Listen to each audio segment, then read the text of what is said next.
Qul law antum tamlikuna khazaina rahmati rabbi idzal la amsaktum khasyatal infaq wa kanal insanu qatura. Walaqad atayna Musa tis'a ayatin bayyinatin fas'al bani Israila isja'ahum faqala lahu fir'aunu inni la'adhunnuka ya Musa masrura. Qala laqad alimta ma anzala haula'i illa rabbus samawati wal ardi basair wa inni la'adhunnuka ya fir'aunu masrura. Fa arada ay yastafizzahum minal ardi fa aghraqnahu wa man ma'ahu jami'a. Wa qulna min ba'dihi li bani Israila askunul arda fa idza jaa'a wa'dul akhirati ji'na bikum lafifa. Kul ngucapa sira Muhammad lagu maring kufar atau lagu maring tiyang kathah. Lau antum diparil utawi sira kabeh, diandekan diparil utawi sira kabeh. Iku tamlikuna iku miliki sira kabeh utawa nguasai sira kabeh utawa dadi ngrajani sira kabeh. Tamlikuna iku dadi nguasai sira kabeh utawa miliki sira kabeh. Khazaina rahmati rabbi ing pira-pira khazanae pira-pira gudange rahmate pangeran ingsun. Minar rizki saking rezeki wal matori lan udan. Idzan nalikane mengkono la amsaktum yektine bakal ngekang sira kabeh to ngeker sira kabeh ela bakhiltum yektine dadi tambah medhit sira kabeh. Kowe umpama tambah sugih tambah nguasani donya, kowe tambah medhit khasyatal infaqi krana wedine enteke khazain, enteke donya, enteke khazain. Khaufa nafadiha tegese kuwatir enteke khazain. Bil infaqi kelawan sebab nglakoni infak. Fatak turu mongko dadi sebabe medhit sira kabeh.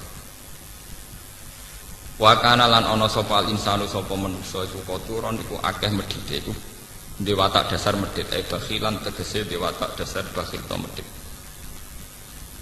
Walaqad atena lan teman-teman maringi sapa ingsun Musa ing Musa tis'a ayatin ing 9 pira-pira ayat bayinatin ingkang jelas-jelas kabeh wadhihatin tegese ingkang jelas kabeh. Wa ya titisu ayah iku alyat iku tangan, maksudnya tangan sing warna sinar. Fa idza hiya baidu nadirin wal asolan tekan tongkat. Wa tufanu lan tufan. Angin topan wal jaradu lan walang.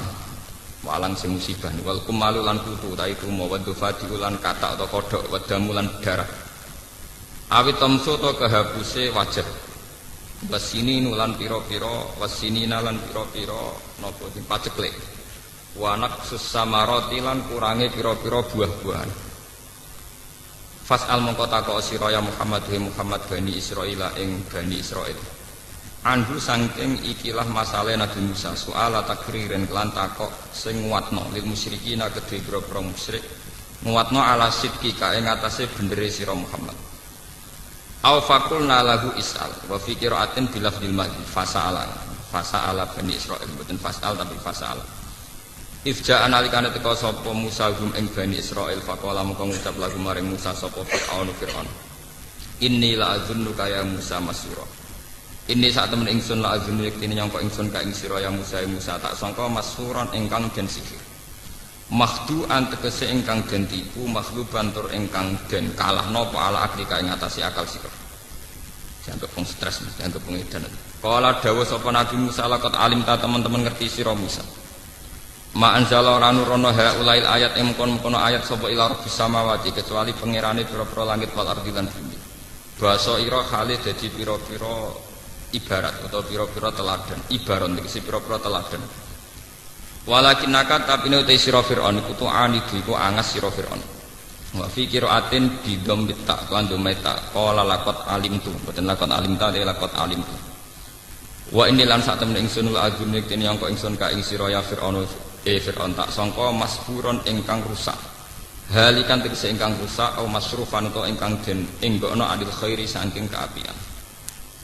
Fa'aroda ayyastafizah Fa'aroda mengko ngarepno sapa Fir'aun ayyastafizah minta ngusir sapa Fir'aun hum ing Musa ayyufrijatik sing ngarepno sapa Fir'aun ing ngetokno Musa ing Musa wa qaumah lan kaum Musa minal ardi saking bumi ardi Misra tekse bumi Mesir fasrukna mongko nenggelamno ingsun bu ing Firaun wa manan wong mahu kang sertane Firaun jami'an khalis kabehane wa qulna lan ngucap sapa ingsun mibadi saking sawise Musa li Bani Israil maring Bani Israil uskunu tepono sira kabeh al-ardo ing bumi fa idza jaa mongko nalikane teka apa wa'dul akhirati apa janji sing terakhir aisa ati tekse kiamat si namu kok bakal nekano ingsun bikum ing sira kabeh lafifan khale bergelombang utawa khale berkelompok jami'an khale berkelompok antum ya sira kabeh wahum lan Bani Israil. Muni kula terangno separo mawon sing mungkin sing separo tentang Nabi Muhammad. Niki wonten ayat tentang kritik terhadap pola atau watak dasar orang sing sugih. Mboten sugih desa, sugih kabupaten itu sing melarat, maksudnya sugih tenan. Umpama manusa nu miliki khazanahe rahmate Allah, iku mesti tambah medhit. Ya, artinya wong tambah sugih mesti tambah medhit. Senajan to medhite wong sugih iku jek luwih akeh timbang lumane wong melarat. Angger. Medhite wong sugih nasional iku nak bayar zakat jek 1 miliar. Lumane wong melarat ya ora tau zakat. Tapi sekarang itu di kota sedang dikembangkan logika infak, orang-orang kaya itu sadar infak. Makanya sekarang itu donatur-donatur kota itu sedang mengembangkan lembaga-lembaga agama itu sehat semua. Karena memang sekarang itu trennya itu baru sadar-sadarnya orang kaya mau zakat, mau infak. Secara nasional wonten rumah zakat, ya, tenggene Jakarta wonten basis badat infak dan apa zakat. Dan lembaga-lembaga kayak di Universitas Islam Indonesia atau UGM ya wonten lazis lembaga infak dan apa zakat, ya, terus rumah zakat, basis dan sebagainya. Itu keberhasilan ulama atau orang-orang baik, ya ulama atau ustadz atau orang-orang baik untuk memberi penyadaran sama orang-orang kaya. Logika penyadarannya itu mudah sebenarnya, kalau kita mau berpikir serius itu mudah. Begini, orang itu kalau punya mobil Mercy, ada mobil Mercy sing regane 0,5 miliar nopo sak miliar. Niku untuk perawatan niku kena nggo makani cah yatim 10. Kok oli ini mobil Mercy 500.000 piro. Paham? Engko tuku bensinnya 1 liter sing super nopo niku ya larang. Semua peralatannya. Apalagi orang-orang kaya yang punya selera aneh, misalnya ngerumat bulldog atau herder. Niku jatah dagingnya itu 1 hari 5 kilo. Gue ngerumat cah yatim niku. Nak di herder sing sedina daging 5 kilo, niku artinya nak 50.000 mun 250.000 ping sak wulan terus niku. Nggo ngrumat apa? Herder. Kalau orang-orang kaya kota itu kan aneh-aneh, kadang punya kebun binatang mini dan itu artinya biayanya apa? Tinggi, nggih. Sekarang tuh alhamdulillah di Jakarta, di Jogja, di mana-mana orang-orang kaya yang punya selera aneh-aneh itu memang tetap dilakukan, selera anehnya tetap dilakukan. Tapi mereka sudah membandingkan dengan andekan itu disumbangkan pada fakir miskin atau pada yayasan Islam. Artinya tingkat keborosannya untuk hal-hal yang kayak begitu diinfakkan sama fakir miskin atau yayasan. Dan itu yang sekarang baru digarap kayak Ustadz Mansur dengan banyak bikin pondok tahfidzul Quran, terus ya banyaklah orang-orang yang menggalang dana dari donatur-donatur yang cara berpikir sekarang sudah mulai benar, yaitu dibandingkan kayak gini. Mereka wong sugih niku nak mboten diingatkan begitu, biaya untuk asetnya itu lebih tinggi ketimbang napa umpama dienggo ngrumat sinten fakir napa miskin. Lha jenengan bayangno wong rumat mobil senilai 1 miliar, itu putaran perawatannya itu 1 bulan minimal masih 2 juta. Nggo ngrumat napa? Ya itu nggo dikesedekah niku mun manfaate mboten karuan. Karena tidak mungkin mobil rega 1 miliar kok oline rega ning dalan. Wah, pinten ta pinten niku 20.000 mboten. Nah, sekarang alhamdulillah kesadaran itu ada. Tapi tetap saja ngendikane pangeran, kalau kamu yang menguasai aset dunia ini tentu kamu akan takut lamsaktum khusyatal apa? Infak. Sekarang tuh orang-orang tuh tertipu karena sekarang ada lembaga-lembaga donor, misalnya kayak orang-orang kaya di Amerika, di Eropa, itu mereka memang ada donor. Kalau ada gempa, ada tsunami nyumbang sampai miliar. Tapi mereka itu dapat uang karena menggarap aset-aset kita. Misalnya Amerika nggarap ExxonMobil di Indonesia, nggarap berbagai perminyakan di Indonesia, Freeport dan sebagainya. Memang ada dana safety net, dana sosial. Ya dan memang miliaran karena dari aset triliunan tentu napa? Sementara kita sing mau dunia dikano separo wae cek 20.000 wong dunia induke mbok 50.000. Dikano separo mbok selawe napa? Tapi ini jadi pelajaran gitu. Mana kula matur nuwun nggih ambek tiang-tiang kota sing menggalang itu. Sekarang itu ada kesadaran gimana orang-orang kota itu sadar bahwa saat mereka itu kikir terhadap fakir miskin, saat mereka kikir terhadap yatim piatu, toh mereka mengeluarkan uang puluhan juta untuk aset-aset yang mereka miliki. Kemudian sing nak diselera aneh-aneh itu tadi kayak merawat mobil mewah itu ya biayanya tinggi. Merawat benda-benda seni itu juga biayanya apa? Tinggi. Kemudian wong kota sing diselera mobil mewah sitok Alphard sak miliar, wis ngono di mobil antik 5. Golek suku cadange tok ning Jerman. Bahwa itu biayanya berapa untuk memenuhi apa? Seleranya. Tentu karena putaran biayanya tinggi, mereka pasti la amsaktum fasyatal infak. Nak duitku 1 juta tak kena fakir miskin, yang kok aku nak tuku oline Alphard piye? Nak tuku oline Mercy piye? Bahkan apa sudah kau fakir miskin rasido, lah kok herdesku gak mangan sedina entek daging 4 kilo. Wong fakir miskin dibandingin apa? Herdes.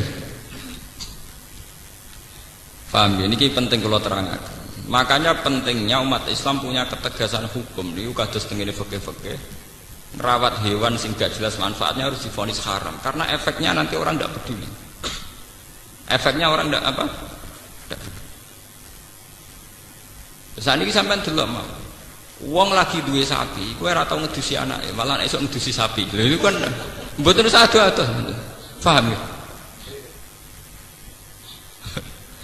Wong seneng manuk perkutut, esuk-esuk dilapi, pandange dilapi, wadal anake bekompol dibeno. Tapi nak telek perkutut, wis esuk napa? Steril terus. Artinya betapa manusia itu mudah lupa. Ngerduwe mainan, di kesenengan wis. Begitu juga menyangkut dunia sepele kok tiang-tiang barat niku rak mestine kudu sayang mbek anak. Iki gara-gara gelas dipecahno anake ditabuk. Gelas regane mbok 2.000. Jiwet anake ditabuki kok anake mriyang priksa entek 200 jan. Oleh kedunya nomor gelas pecah. Nah kula tak haramno tenan bojo kula nyentak anak perkara gelas pecah, TV meneh ada gelas, TV pecah kira-kira ora tak sentak. Mosok anak kok dibandingno TV, anak kok dibandingno gel. Ya itu tadi karena kita merasa memiliki. Nah ini cara ilmu hikam, cara tasawuf. Kenapa terjadi khasyatan infak? Karena salahnya kamu tamlikuna khazaina rahmati rabbi. Kamu merasa memiliki. Jadi awal dari kamu kikir karena merasa memiliki. Itu beda dengan dari awal kamu hanya merasa titipan. Merasa itu milik Allah yang diamanatkan ke kamu. Karena itu bisa merekonstruksi, bisa merubah pola pikir Anda. Saya sama di duit, ngerasa itu mau titipane pangeran, wae pangeran. Tentu cara kamu berpikir wafi amwalihim hakul lisaili wal mahrum, bahwa dalam harta yang kita miliki ada hak bagi orang lain. Tapi kan kita terbiasa dengan bahasa keangkuhan, ini milik saya, hak saya. Paham ya? Makanya cara ilmu-ilmu tasawuf, wong nak salah awalnya mesti salah beri nih. Yang disebut al-bidayah lahiyan nihayah. Al-bidayah lahiyan nihayah. Kawitane perkara mesti jadi akhirnya perkara. Sampai nak di duit 50.000 dari awal ngerasa wae pangeran mau titipan. Iku lomo ya gampang. Tapi nak dari awal ngerasa waekmu ya angel. Sampai jadi kiai nak ana santri kirimane pangeran, cek bubar cek apa ya enteng. Dhisik sing nekakno pangeran sak isi bubar pangeran. Tapi nak ngerasa wae ngaji kiai iki godhinge ra karuan. Terus meriang.